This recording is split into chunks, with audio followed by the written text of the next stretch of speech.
eh, memang lumayan ada pengaruhnya gitu, tapi bagi kami merasakan bangga sekali sebagai kerajinan di Baduy itu eh, sampai dipakai itu ke presiden. Itu padahal itu pakaian itu kan pakaian sederhana gitu.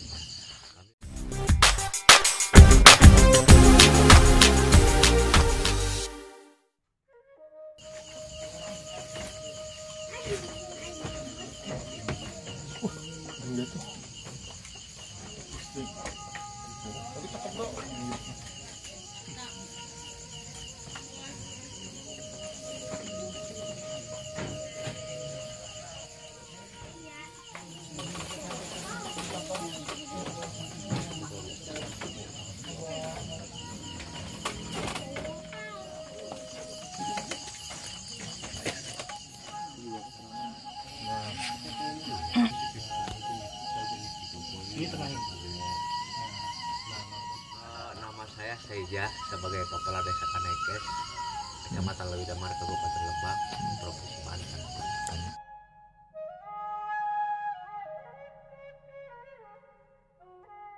Kalau yang hukum Baduy itu yang disebutkan tentang aturan hukum, kenapa yang ada bicara panjang tidak boleh dipotong, pendek tidak boleh disambung, gede tidak boleh diambil, kecil tidak boleh ditambah, pondok tidak boleh dipotong. Berarti yang itu aturan itu yang betul dibetulkan, yang lain harus bisa dilainkan. Itu namanya hukum adat. Terkait ke masalah hukum adat yang dijalankan, yang ke masalah aturan-aturan di Baduy itu sebagai mengadakan pikukuh, meneguhkan pikukuh, menjalankan aturan yang dilakukan rukun. Rukun itu ada yang disebutkan rukun 5. Rukun 5 itu ada namanya pembukaan lahan. Pembukaan lahan itu dilakukan namanya humas serang. Itu kalau serang itu untuk pokok adat gitu ya. Pertama yang dilakukan nyacar serang gitu. Terus yang selainnya itu baru masyarakat. Masyarakat itu sebelum itu mengadakan nyacar itu baru mengadakan aturan narawas. Narawas itu sebagai penukuh yang buat ladang. Sesudah yang ditarawas baru dicacar, terus baru sudah nyacar itu nuaran, namanya nuaran, baru dihuru. Terus dihuru ngaduruk itu ngadakan itu upacara ngaseg. Itu tiap ngaseg ada upacara. Terus nanti ngubaran, lamun bahasa orang Baduy ngubaran pare itu ada upacara. Terus ada lagi tadi mipit itu sebelum mengadakan itu panen, itu namanya mipit, upacara. Pengobatan pare itu sudah itu biasanya ada 7 kali, ada 9 kali, itu harus diganjil. Pengobatan itu padi yang sudah besar gitu padi. Itu namanya menjalankan pikukuh adat, sisi adat di Baduy.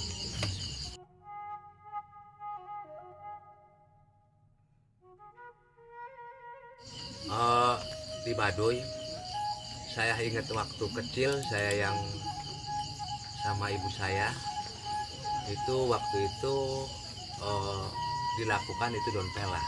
Daun pelah itu ngambil dari hutan, sudah ngambil dari hutan itu baru dijemur,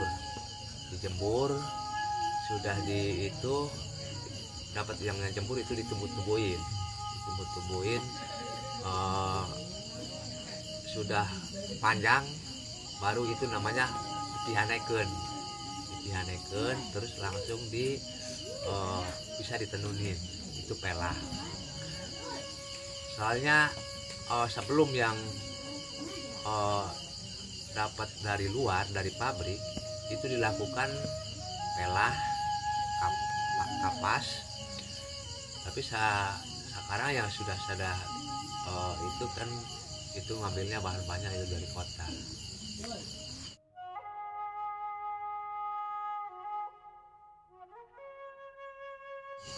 Artinya waktu yang dia ngambilnya itu dari asal usulnya. Dari asal usul itu menentukan itu semuanya kan dua-dua. Yang sebelum yang tadi ada pernabi itu zaman Prasangiang Prawali itu membentukkan itu dua-dua.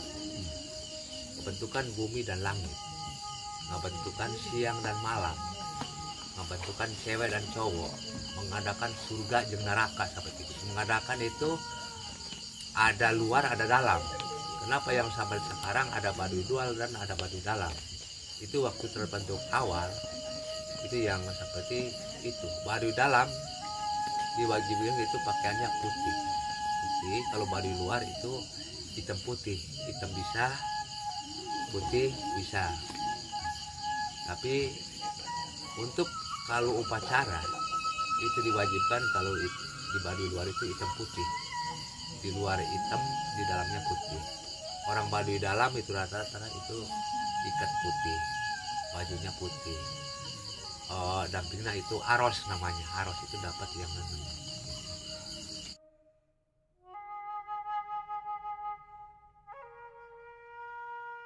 memang sejarah tadi kalau laki-laki itu bahan itu tadi mengambil bahan, tapi kalau laki-laki saya kira tidak bisanya itu kan harus ya ada lahunjaran gitu yang sebagainya gitu ya. Itu sebagai dilakukan waktu awalnya itu awewek gitu ya, yang nun.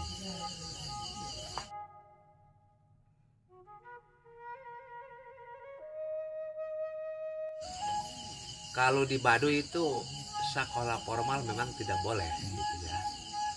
Kalau non formal belajar, berguru, belajar tadi kalau yang perempuan ibunya yang mendidik.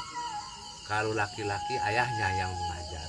Mengajarnya tadi mengajar mantra untuk ngobatin orang sakit, untuk manggil pengobatannya. Kalau perempuan itu di pelajaran tadi nenun, terus dipelajari masak, diajari yang mantra-mantranya. Soalnya semuanya yang dilakukan itu biar itu pasti ada mantranya. Tenun ada mantra-mantranya gitu seperti itu.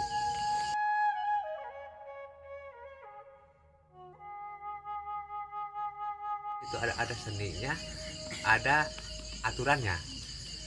Kenapa yang tadi harus pakai dodogong, namanya dodogong hari ini? Itu kalau bisa itu tidak bisa itu memagahkan caor. Kalau yang di depan kan caor, kalau tukang itu sebagai dodogong namanya. Itu bisa diiketin di pinggir tangan, kan melakukannya begini gini. Itu artinya itu cang-cangan itu seperti ada namanya libuhan gitu ya, ada pihanean, ada totogan dan sebagainya. Itu kalau tidak pakai tali di pinggirnya, tidak ada caor, ada dodogong gitu dan sebagainya. Itu sebagai seninya seperti itu. Itu yang bikin apapun harus ada tekniknya. Gitu. Kalau yang bikin rumah kan misalkan mengeluncur ke sana ada tatahannya gitu. Tapi kalau yang misalkan nenun tadi tidak pakai caor, di depan kan ada, di belakang ada, cang-cangan yang di depan ada, itu nggak nyeni. Kalau nggak ada cang-cangan nggak nyeni. Terus kalau yang tidak ada caor sama tadi libuhan itu tidak bisa dilakukan ini gitu. Soalnya kalau yang di pinggir nggak didempetkan gitu ya, itu susah.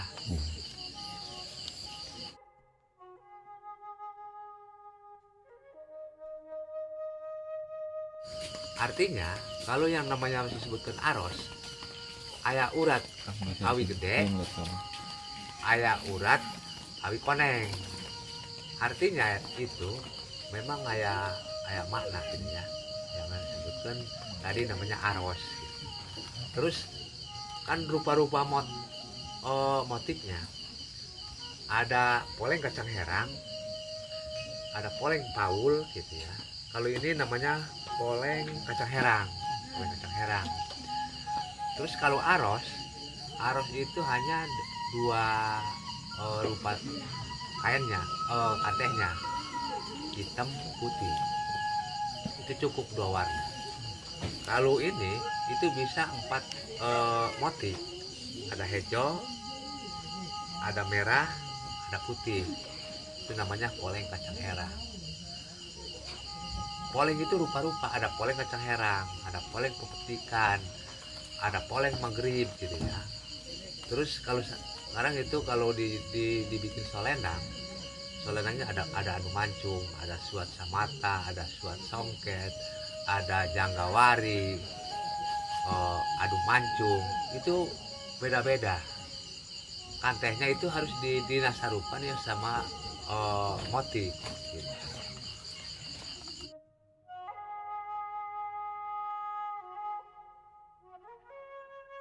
Kenapa yang disebut adu mancung itu kan diadukan yang di sebelah sini besar, sebelah sini besar, itu di sini adu tungtung, namanya adu mancung.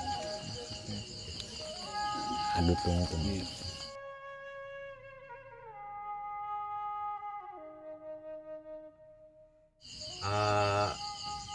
Memang lumayan ada pengaruhnya gitu, tapi bagi kami merasakan bangga sekali sebagai kerajinan di Baduy itu sampai dipakai itu ke presiden. Itu padahal itu pakaian itu kan pakaian sederhana gitu kan. Kami bangga sekali yang seperti bagi kami itu betul-betul yang dilindungi atau seperti itu sampai dipakai ke presiden.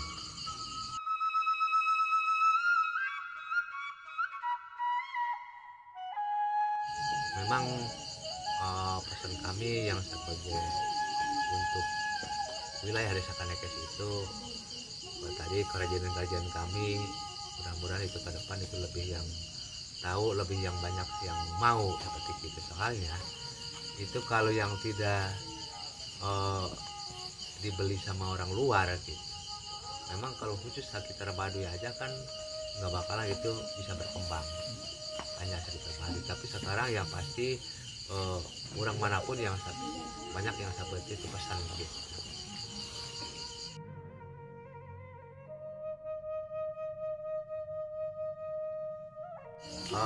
Tadi artinya yang kenapa yang seperti orang Baduy itu cinta ke tanah dan ke alam. Aturan-aturan di Baduy kenapa yang ada bicara pondok tebenang dipotong, panjang ya tidak boleh dipotong, pendek tidak boleh disambung, gede tidak boleh diambil, kecil tidak boleh tambah. Yang kedua, titipan dari lulu itu kenapa yang bicara gunung tebenang dilebur, bak tebenang diruksak, sasaka tidak dirobah. Akibatnya kalau gunungnya dilebur, lebaknya diruksak, sasakanya karobah, itu longsor bumi, gempa alam, angin topan, resah kabangsa, sangar kanagara. Kalau yang pelindung itu diruksak ku manusia itu hanya bisa meruksak, tapi mewujudkan lagi nggak bakalan bisa. Itu kekhawatiran yang lembaga adat yang pada kolot ini takut kalau yang misalkan dibiarkan gitu saja. Soalnya aturan orang Baduy itu pinggir kali itu 10 meter harus dijaga, harus ditanamin kayu. Itu takut longsor, gempa alam. Itu yang artinya seperti tadi gunung tebenang dilebur, lebak tebenang diruksak, artinya seperti itu.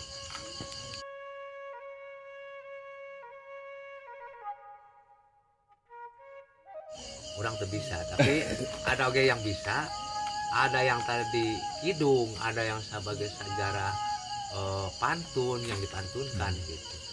Itu pantun itu beberapa cerita yang menceritakan itu dulu yang sebelum yang sebetulnya ada para nabi. Itu sejarah pantun. Sejarah itu menceritakan sejarah, kalau misalkan tidak rantas itu tidak bisa tidak bisa diceritakan, soalnya itu dosa hukum. Soalnya menceritakan apa saja itu harus tuntas gitu.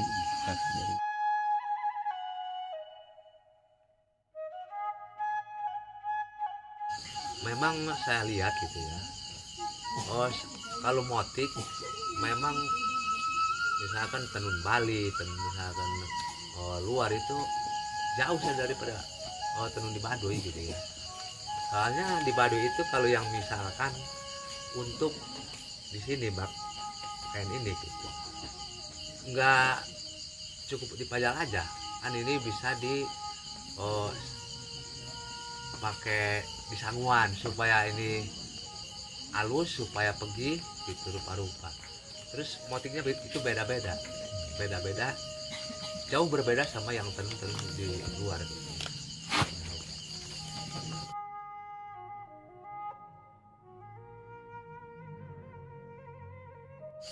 Soalnya dari awal itu ngambil kapas dari hutan, kebun, sudah gitu dijemur, baru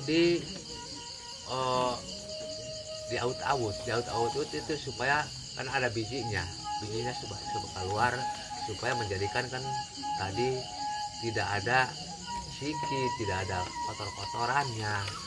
Baru yang sudah gitu itu baru dipeteng itu yang dipanjang-panjangin gitu. Memang prosesnya sepanjang oge gitu ya. Sudah dijemur ini itu gitu, baru bisa dipeteng, di jen kanteh namanya, jen kanteh. Sudah kanteh itu namanya itu, kalau yang sebelum itu dibikin kain kanteh namanya. Kalau yang sudah dijin kain tidak disebut kanteh tapi disebutkan kain. Terus kalau yang tadi sudah dibikin kain itu beda-beda namanya, itu di motif tadi. Misalkan dijinkan kain oleh kacang herang, itu kanteh hilang, namanya poleng. Poleng itu bisa dirupa-rupakan. Kalau yang satu motif aja atau putih itu nggak jadi disebutkan poleng, disebutkan itu kain putih atau boeh gitu ya. Kalau yang disebutkan tadi kain itu sudah campur, ada yang hijau, ada yang hitam, ada yang putih, ditenun namanya, itu baru kain.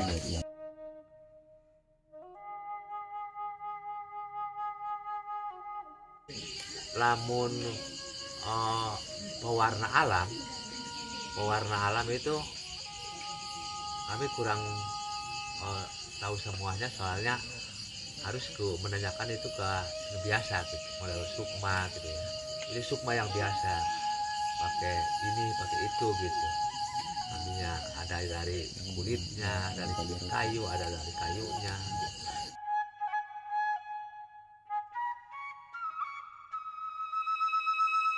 Kalau warna hijau tetap itu dihijaukannya itu dari kimia mungkin. Soalnya kalau di warna alam tidak ada yang hijau, paling kuning, hitam, putih bisa, paling gitu aja. Oke, hatur nuhun Pak Jaro.